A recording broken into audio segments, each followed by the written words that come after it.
Alright, hello and welcome back to Brigador. Last time did Iron Assassin and we got completely wrecked by it, which I don't mind, honestly. I don't mind games showing their teeth. I don't mind being expected to play through a stage multiple times in order to beat it. I'm kind of excited more just to see where we go from here, but in any case, today's mission is Open Up Your Heart, which I take to be a reference to the Rapture, good band, ex-SAS core, but this is from the dance punk days, regardless. Contract removal target stretchers, opposition moderate loyalist. I wonder if moderate is meant to be the difficulty. Anyways, the SNC is coordinating for exfiltration, but preparations are not complete. Stand by for details. Until then, the SNC has a contract available for the most critical targets in Solo Nobre, the orbital guns. This defense array is what keeps the SNC from deploying a landing force from orbit. Destroy the orbital guns in Letterard, and the concern will make arrangements for your exit from Nova Solo. What do we want to... So we'll start with the Zolig again. I don't know, just because it's first. We haven't beaten a mission with it yet.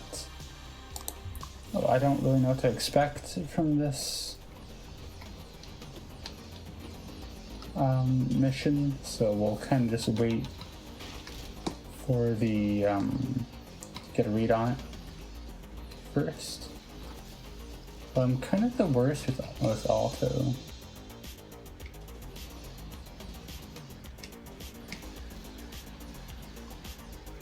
Do we have radar? Okay, it's all in the bottom. Yeah, bottom right, on the right-ish side of the map. Okay, well. There we go. Do we have an ammo depot? I guess that's the first thing we would want to try to find.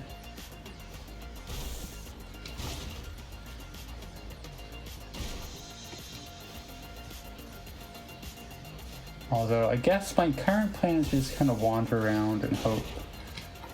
Who's shooting at me? Oh, there's an orbital gun right there. That's not an orbital gun, it's just a gun of some kind. I'm just saying words. Also, there was explosives, I guess, there. Oh yeah, there's another tower. Okay, I just did not read those correctly, I suppose. Okay, also, I am getting cornered a bit here. Oh, this is... Okay, I put myself in a very bad spot here. Also, I'm running low on munitions. I don't know if my walking backwards strategy is actually a good idea. It's just kind of natural after some point.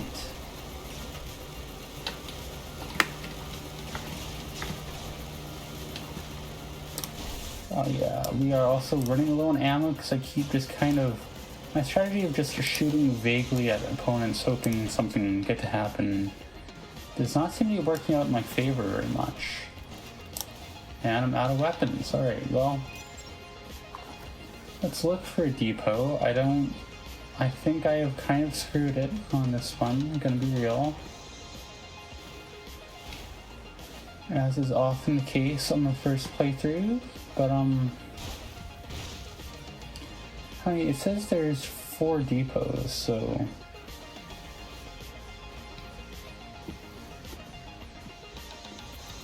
Ideally, one of them would be mine. Although, maybe not. Maybe... You are kind of... Oh, no, there's some of my ammo.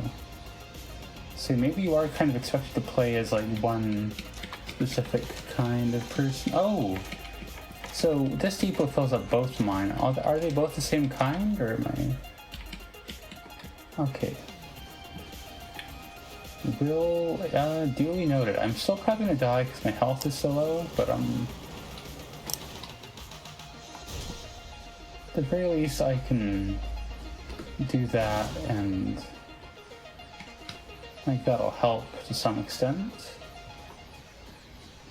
And you know what, I'm right here. We may as well, you know. Oh, is it out? Okay, well, that's gonna be a problem. I don't know how many more enemies there are left on the map as a whole. I mean, the positioning of the things surely also matters, right? Okay, well, that was a poorly deployed smoke bomb.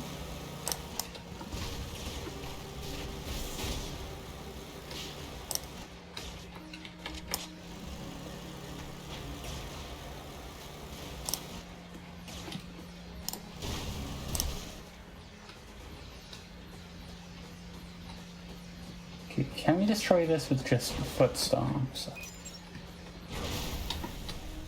I mean, I guess we can. That was kind of stupid. You know what? But I do want to do... Am I going to be a Canavan player?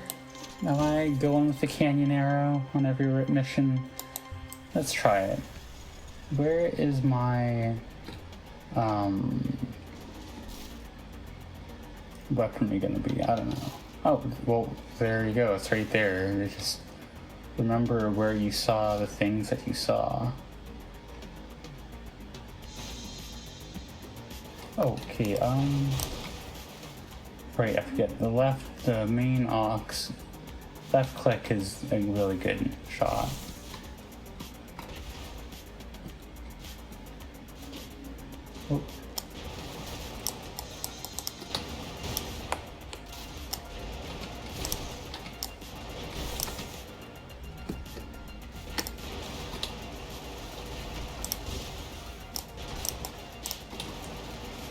Oh. Ooh, that's really bad. What just happened there?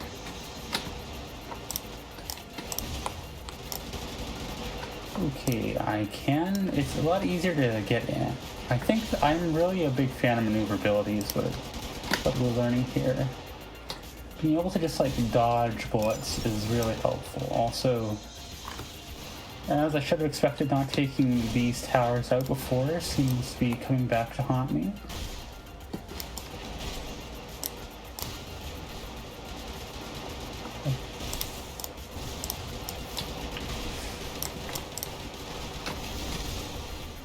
Yeah, I need to use that explosion area to my benefit.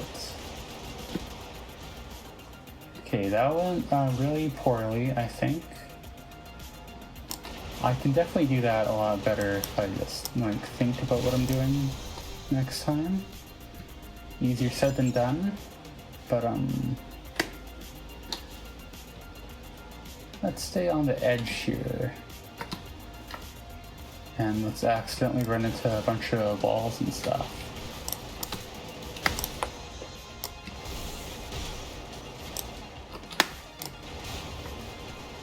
How much health does this thing have?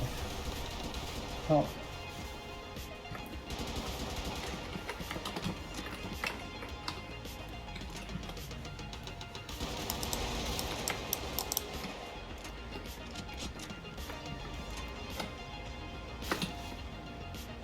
Okay, well, I could have gotten more ammo, but I kind of need to move here. Although these trees are making it difficult. Is that the third one there? Okay, just brainlessly shooting at the edges seems to have somehow worked. Now the question is how...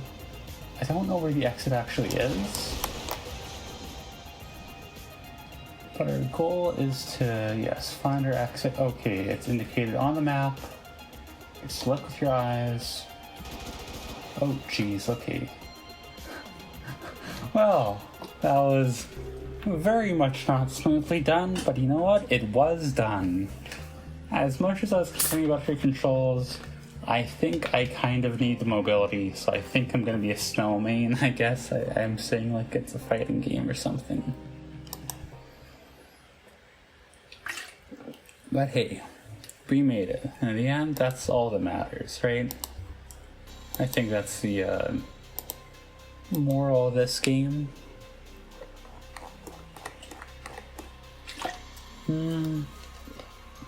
Okay, we'll try. I don't know if we'll get all the way through the spacer tank heavies, but I still have no time. I gotta get some progress done here, right? The Hadret, that's a cool name. Got a vertical profile, kilometer tall, and an armored vehicle, but the spacers just don't care. They love it. They love rolling to battle, bright red with a painted target on their nose, and heavy small arm mount combo. I'm sure the small Quaxel is wounding civilians and small animals while they're out riding their great big pony. I think the Hadret was originally a personnel carrier. The spacers haven't filled the ground trips in ages. Figure that one out. Got the Hatun. Hey, what if the Hadret was really worth fielding? At some point, some spacer must have asked the question, and the end result was the Hatun. Faster, better shielded, more versatile, the Hatun belongs at the front of every spacer army. Too bad the Hadret still holds top billing. The only explanation I can see is spacer arrogance. They just love those big floating cannons. In the meantime, the Hatun has a second life in the black market, where it's sold to mercenaries looking for a reliable, all-around tank. Cross them at your peril.